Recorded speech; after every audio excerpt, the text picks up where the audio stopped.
get it twisted. I really 10 toes to the pavement, getting to it, little baby. Yeah, I'm all about my business. You guys, your boy King Say So, and I'm back with another reaction video. Today we got Baton Rouge drill lyrics that really happened. Part 1. Before we get to the video, make sure you like, comment, subscribe. Before we get to the video, I don't know where my mind is with, man. Make sure you guys check out the description box. Follow my other channels, man. My second reaction channel, my podcast channel, and my vlog channel, King Say So TV. Links are in the description. Make sure you follow me up on Instagram if you want to send me videos for me to react to. The link to my Instagram is in the description box. If you want some merch, make sure you follow Blame the Grind on Instagram. The link to it is in the description box. Make sure you follow up. And we are on the road to 10K. 10K. Yes, for all my veteran supporters. Yes, if you ain't been here in a while. Yes, we're on the road to 10K. Hit that like button. More people hit that like button, the faster we can get there. With all that being said, let's jump right into it, man. This would be crazy. Baton Rouge can be a wild city. With murders and robberies going down every day, anything can happen in the streets. Crazy enough, the music and news tell us all about it. Here are some Baton Rouge drill lyrics that have actually happened. Young Fredo. Matter of fact, I used to call you my big brother. Then you did some foul and had sex with my sister. Then threw it in my face in front of people on Insta. I ain't gonna speak on that disease that y'all gave to each other. In this bar, Young Boy is addressing his beef with another Baton Rouge artist named G Money, his childhood friend turned op. Although today NBA Young Boy is at the top of the rap game and worth millions of dollars, the rapper had a rough childhood. So hey, cause every time I did a reaction video to Fredo Band music, I always ask y'all where the beef started. So is that where it started? G Money hit NBA Young Boy sister, and is that where it started escalating from? Y'all let me know, cause y'all know y'all be knowing a lot of info. But I gotta say, because I ain't said anywhere, shout out to all my supporters, man. Make sure y'all hit that like button. Make sure y'all sub. Make sure y'all sub to my other channels too. I need my vlog channel to get to 1K ASAP. So make sure you go to the description box and follow my vlog channel, King Say So TV. Just type it up, follow up. Make sure you watch the video and hit the like button too. But let me know in the comment section, is that where the original beat started from? And I gotta say it too, for all rappers, man. Why would y'all putting it in y'all songs? I hope we don't have to go through the same thing I went through on the last one. Like, a lot of these rappers be snitching in these lyrics. It might sound tight, it might be a crazy bar, but a lot of these rappers be snitching. Don't be like them. Growing up on the streets of Baton Rouge, his father was sentenced to 55 years in prison, and he moved in with his grandmother at 10 years old. Not long after, he got involved in the streets and ended up dropping out of high school at 14 to pursue a rap career. In middle school, Young Boy started running around with his friend Lil Herc, and together they were breaking into houses and doing whatever else they could to make money. Lil Herc was the young brother of a local rapper named G Money, who was a few years older than the two, but became like a big brother to Young Boy. Shortly after dropping out of school, Young Boy got arrested for robbery and was sent to one of the worst youth detention centers in the country. While he was locked up, his grandmother who raised him died due to heart failure. After getting out of juvie, Young Boy was forced to ask his friends and family for food and shelter. The rapper even stayed with Lil Herc and G Money for a while, who helped him get to the next stage in his rap career. G Money was affiliated with a gang and record label called TBG. Baton Rouge is divided into two sections. The upper section reps TBG, or Top Boy Gorillas, and the lower section reps BBG, or Bottom Boy Gorillas. So TBG was not only running the streets, they had also established a record label to launch themselves into the music industry, and G Money was one of their most promising artists. While Young Boy was staying with him, G Money mentored him and helped him get signed to TBG. Around that time, G Money released a single iPhone 6, which featured a very young NBA Young Boy and another up-and-coming Baton Rouge rapper, Fredo Bang. This song took off and established G Money as one of the hottest rappers in the city. Around the same time, Young Boy also released his debut project with TBG called Life Before Fame, which failed to attract much attention. So G Money became the focus of TBG's marketing efforts, and Young Boy was pushed to the side. Feeling like he wasn't getting the respect his talent deserved, Young Boy eventually left TBG to focus on building his own label, NBA, his own crew, and his own brand. At that time, the rappers were still cool, but things would soon take a turn for the worse. In late 2016, NBA dropped the Project 38 Baby, which featured guest verses from major Baton Rouge artists like Kevin Gates and Lil Boosie. The title track blew up and established Young Boy as a major threat in the music industry. He followed up quickly with Mind of a Menace 3, which was also well received. Many of these early tracks contained subtle disses at his former label and partners, but he didn't mention anyone directly by name. Then, he dropped a track called Change off his project Before I Go, where he raps, "Young boy, not TBG, NBA, it's a way of living. Let a play, he gon' get it. Talk about it like I ain't with it. Name a shook me, you know." NBA. Look. Sometimes they go like that. If you in a group, somebody's really, really tight, the rest of the people, no matter how tight you are, you're not gonna get that much shine because this person outshine you. It's not even on purpose. It's just this who they pay attention to. You see, you went and did your own thing, then you blew up. But that don't mean you go bite the hand that was trying to put you on. Even if you go to a record label and it's 5 out there, one person is really pushing out some real bangers, the record label is gonna push that person more than they put the rest. That's how it always go. But you don't mean you go make a diss track, man. I don't know. We don't know everything that probably happened before that diss track, other than his sister getting hit. But it's still like, I don't know. Like sometimes you gotta just like let certain things go. That's my opinion, man. I don't know. You can save your breath. No advice taken. What it is. I see you looking. In this bar, he officially announces that he's no longer cool with TBG, and if they have any problems, he's ready for whatever. After he left the label, it seemed like there was no bad blood between the two crews, and Youngboy just made a personal decision to go the independent route to focus on building his own brand. But with this track, he made it clear he's no longer rocking with TBG, and if they have any problems with him, he's ready for smoke. This track was basically a declaration of war and made it official that NBA doesn't rock with TBG, and they were official ops. On the same track, Youngboy even name drops a few people who would later be involved in the beat.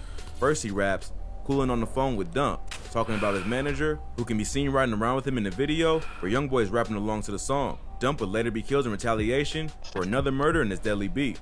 Later in the song, he also raps, "In the bottom with Deusa." Deusa is another rapper from Baton Rouge who Youngboy was cool with before this whole beef popped off. But just a few months later, Youngboy wouldn't be rocking with Deusa anymore after the rapper was allegedly involved in the murder of his cousin. In November 2016, another up-and-coming rapper from Baton Rouge named Boozilla was shot and killed. Boozilla happened to be Youngboy's cousin, and his death set off a wave of retaliation shootings in Baton Rouge. Boozilla and Youngboy had actually been beefing for a while, but just made up before his death. Internet rumors suggest that they fell out because Youngboy finessed him for a pack, but they eventually straightened it out. Boozilla rapped BBG, who's known to beef with TBG. So after Youngboy and Boozilla became tight again, they began to plot against TBG, which is why Youngboy started dissing them in his music. After Boozilla was killed, Youngboy was out for blood. Not long after his death, Boozilla had dissed Deusa, which is allegedly why he was killed. So Youngboy and a few of his homies did a drive-by on the suspected killers, and the rapper ended up catching an attempted murder charge. This really escalated the beef between NBA and TBG, with G-Money responding to Youngboy's disses in his own music. Youngboy narrowly beat the attempted murder charge after hiring an expensive team of lawyers who called in music industry executives to testify on his behalf. After spending about 8 months locked up, he was given a 10-year suspended sentence, which meant he'd be allowed to walk, but if he screwed up again, he's locked up again. Not long after being released from prison, he released the project Ain't Too Long, which contained the song Poor One, where he talks about his beef with G-Money. On the track, he admits that he once looked at the rapper as an older brother, but after G-Money had sex with his sister, then brags about it on social media, Youngboy felt pretty disrespected. He also drops the bar, "When them killed my cousin, man that made me wonder," showing that Boozilla's death also impacted his feelings toward TBG. Around the same time, G-Money did an interview with Say Cheese TV, where he admits that he did sleep with Youngboy's sister, but it happened a long time ago, and Youngboy wasn't tripping over it initially. Not really, he mad about his sister too though. About his sister? Yeah, I had her a long time ago. I don't even love this. Yeah, he mad about that. He wasn't really tripping on it back then though, you know what I'm saying? He be calling me big brother and shit, you hear me, I guess. But after he got famous and started making some money, he let his ego get the best of him and was Yeah, man, like hearing this part about they beef, even though I don't really like no beef, but come on, bruh. Come on, bruh. Come on, you was living with them, dog. You was living with them. It's like once you go that route, no matter the situation, I mean, yeah, he did kill old boy. I mean, they crew killed old boy. I don't know, man. I don't even know. I don't even. It's like life is just crazy, man. Life really has its ups and downs and its curves and spirals and man, bro, that's crazy. Tripping over old emotions he had kept bottled up. But the beef was far from over, and more diss tracks and bodies in this ongoing war were yet to come. This next bar is about an NBA affiliate who was tragically shot and killed in front of his girlfriend and family. Left him slumped under his car, he had his pistol. Lit Yoshi. Lit Yoshi is another rapper from TBG who got sucked into the beef later on after G Money was murdered. Youngboy and G Money had been trading diss tracks and making threats on social media. Then one night, after G Money was leaving the studio, he was shot and killed. That put TBG at a major disadvantage on the music front, with their most popular artist now dead, while their other two most popular artists, Fredo Bang and Boulevard Quick, were in prison. So Lit Yoshi, one of TBG's deadliest shooters, started rapping just to throw shade at the NBA camp and keep the beef alive. In this bar, Lit Yoshi's rapping about Youngboy's manager, Desmond Hardnett, aka Dump, who would become the next casualty in the war between NBA and TBG. By that point, Youngboy had already become one of the most popular rappers in the industry who was selling out shows across the country. That made it near impossible for TBG to hit the rapper himself, so they went after the closest person they could. In May 2018, Dump was standing in the front yard with his girlfriend and other family members when shots were fired from a vehicle driving by. His girlfriend was also hit, and they were both brought to the hospital. His girl survived, but unfortunately, Dump passed away. Dump was not known to be involved in the streets, aside from his associations with Youngboy. Before getting into the music industry, he had worked in construction and landscaping. Family members claim that he didn't have any known enemies, so he clearly wasn't prepared for the attack that would take his life. According to Lit Yoshi, he had a pistol on him when he was killed, which is common for anyone in the South, even those who aren't in the street. But it was a surprise attack that no one saw coming, so he wasn't able to draw the weapon in time to protect himself. Dump's murder was meant to send a message to the NBA camp that no one is safe in the streets of Baton Rouge, and anyone affiliated with them can get caught up in the drama. The shooters were rumored to be Lit Yoshi and Boulevard Quick, who had just been released from prison not long before the shooting. But it wouldn't be long before NBA would keep the war going by dissing his ops on another track. He ran his mouth about topping them, got the drop, and then we popped him. NBA Youngboy, The Last Backyard. In this bar, Youngboy is rapping about Boulevard Quick, who was rumored to be one of the shooters responsible for Dump's murder. Boulevard Quick was locked up at the time of G Money's murder. After he and Fredo Bang were both released, the two rappers went on a mission to hold it down for TBG and seek revenge for their homie's death. They started dissing Youngboy any chance they could get. Youngboy had been kinda quiet over the past few months, mainly because he had no one to beef with online after G Money was killed. But after Dump was murdered and TBG started back up with the disses, Youngboy was right back to his old ways. It got so heated that Youngboy's mom even jumped in and told her son's two rivals to f off and leave Youngboy alone. Boulevard Quick responded and told her to mind her business, which Youngboy wasn't happy about. Just a few weeks later, Boulevard Quick was shot to death outside the Lakeside Villa apartments where he lived. The rapper was standing outside the apartment complex when he was shot several times. This made him the second TBG rapper to lose his life in this beef. Boulevard Quick's death is believed to be direct retaliation for his involvement in Dump's murder, in addition to his constant dissing of Youngboy and the comments he made toward the rapper's mom. So in this bar, Youngboy is describing exactly what happened to Boulevard Quick. He started running his mouth, but didn't realize that Youngboy still had goons all over the city. They caught him lacking in the parking lot of his own home, and the rest is history. After Quick was murdered, police started putting the pieces together that many of the shootings and murders going on in Baton Rouge were related to this beef. They started going after all TBG or NBA affiliates linked to any of the crimes, including Lit Yoshi, who's currently being charged with several attempted murder cases that came from this beef. An NBA affiliate named NBA Pap was also arrested for the murder of G Money, proving that the rapper was killed in retaliation for dissing Youngboy.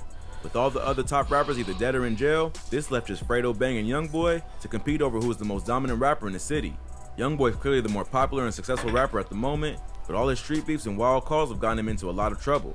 He was recently arrested on a federal firearms charge and made into a RICO case, which could potentially put the rapper behind bars for life. Although Youngboy has always found a way to avoid serious jail time in the past, it seems like the Baton Rouge police and now the feds have caught on to what's going on in the TBG NBA war. They're looking to paint Youngboy as a violent gang leader who's orchestrated hits on rival rappers like G Money and Boulevard Quick. And based on his own lyrics, it isn't too hard to get that impression as well. Hopefully, Youngboy can stay on his best behavior and hire a good team of lawyers who help. Yeah, man, I don't know if you're gonna get out on this one, but it's like, yeah, they're gonna paint you as the one because you got all the money. If you, like I always say, if you in a group, you got all the money, your crew do something, it's you. You the leader. You told them to do this. They're doing it because of you. They're doing this. This all benefits you. It's crazy, man. But y'all go in the comment section. Let me know what y'all think about that. This whole video. Make sure y'all like, comment, subscribe. And I'll catch you on the next one. Look, don't get it twisted. I'm really 10 toes to the pavement, getting to it, little baby. Yeah, I'm all about my business.